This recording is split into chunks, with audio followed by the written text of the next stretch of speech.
Hello and welcome to Beginner Piano. Thank you for joining. My name is Greg. Welcome again. I hope that you're having a great time. It's a great day to learn how to play the piano. This is Beginner Piano Lesson 2, and we want to, bring some exciting new things to you to help you out there to get you going with learning how to play the piano. So I'm glad to have you today. However, we ask that you please subscribe. We could definitely use your help. And we want to, just build upon things that hopefully we can, present to you. And you won't miss those possible videos that we might have that are coming really soon. So, hey, stay tuned for that. However, we're going to jump in and get started. Today, we're going to work on the C interval chords of triads. We have three chords that I would like to show you in the key of C, and you can use them anywhere on the keyboard, as well as using a passing chord as a D minor chord. And I'm going to show you what we're talking about. So let's just get started, okay? All right, so we're looking at a triad chord in the key of C. And what that means is we're using three notes to make a chord, okay? And the first chord is going to be using middle C, all right? This is your C right here. And we're going to just bring this together with three notes. That will be C, E, and G, okay? We're going to make a chord right here. This is a C chord, all right? And of course, what we're going to do is we're going to take this chord and we're going to invert the chord by bringing the bottom note to the top note, okay? We're going to bring the bottom note to the top note right here. All right, so we just took that C and we put it up here on the top, okay? Now, we're going to take also this bottom note of E and we're going to take that and put it on the top note here. Okay, so now we have our first position of C, we have our second position of C, and then we have our third position of C.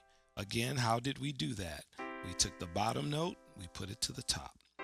We took the bottom note of E and we put that on top. Okay, and now we can also take this G and put it on top as well, and we're starting over again. Okay, again, we have this chord, our first C inversion here, okay, bottom to top. We kept the E and the G here. And then we're going to take the E, put it on top to make our third inversion. So this is 1, this is 2, and this is 3. And then we start over, and start over, and start over. So the sequence is all the way to the top, as much as you want, until you run out of keys. All right, and then we can come back down by bringing this top note, bring it down to the bottom here, okay? So that C at the top can be brought down to the first position. This is the first position, but however, we can jump to the third position by bringing the G here at the bottom, top to bottom. E, top to bottom. The C, top to bottom. The G, top to bottom. The E, top to bottom. And back to the C, the top to bottom. And we can go on and on, making these inversions possible. Okay, so now what we have to do is figure out how to get a passing chord from C to the next inversion, okay? So from here to here, the second inversion of C, what chord can we put with that? Well, we can take the next chord in the scale, which is D minor, okay? This is D minor. This makes D major. Because the third is flat, we make it a D minor. The major chord is here. Okay, this is D minor, and we drop this third note of the scale of D, and we bring it down to make it a minor. However, we can say C, D minor. Nice. That's passing chord from the first inversion of C to pass through to the second inversion of C. Okay, and we're using D minor to get to the next inversion. All right, so now let's try to see if we can make it to the third inversion up here. Remember, our third inversion was us taking the E and bringing it to the top. Okay, so how do we get there? We use the same chord, but the second inversion of D minor. So if this is D minor, remember, okay, this is D minor. We take the bottom note and we bring it up to the top of D minor.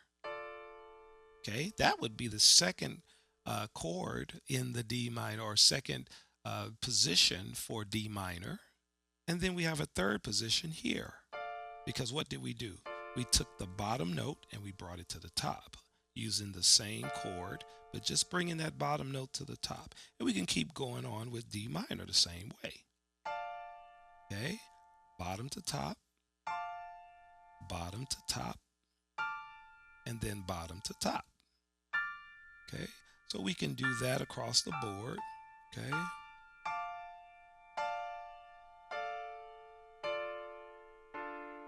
Okay, and so we can use that chord to pass from one inversion to the next in C major. So we have the C major chord, minor, D minor, back to C major, and we're going back and forth with the bottom to top in both chords that we're using. Okay, all right, okay.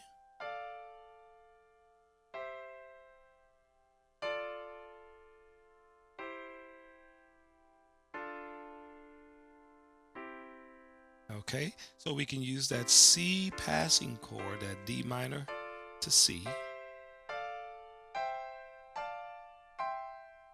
and we can do that across the board, back and forth.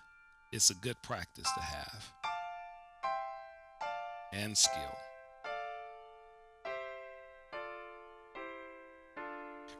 Now, why is that important? Well, we can create a song possibly out of this. How can I do that? Well, we can look at the melody of a familiar song that comes to mind by using the third position of C, and we have here an E that can start a melody of something familiar. Let's see if you can figure this out. Using the passing chord back to the second position of C, passing chord.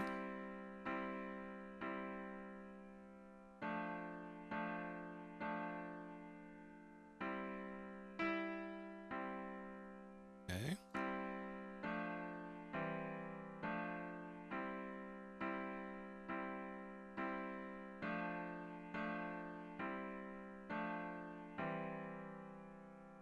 I think that's a familiar nursery rhyme of Mary Had a Little Lamb, right?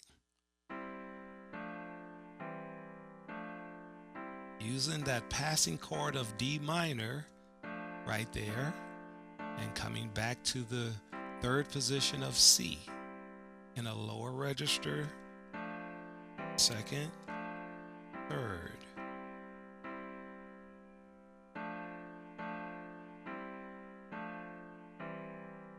How about that? I think you're doing a great job. If you're able to follow me on that, that would be great.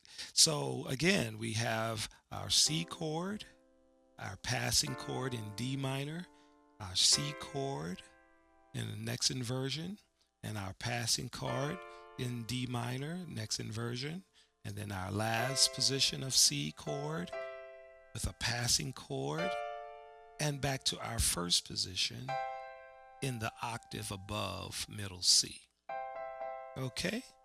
All right. I hope that this was a great lesson for you to learn, and hopefully you're able to practice that and add that to your skill set. Thank you for watching, and we have more to come real soon. Take care.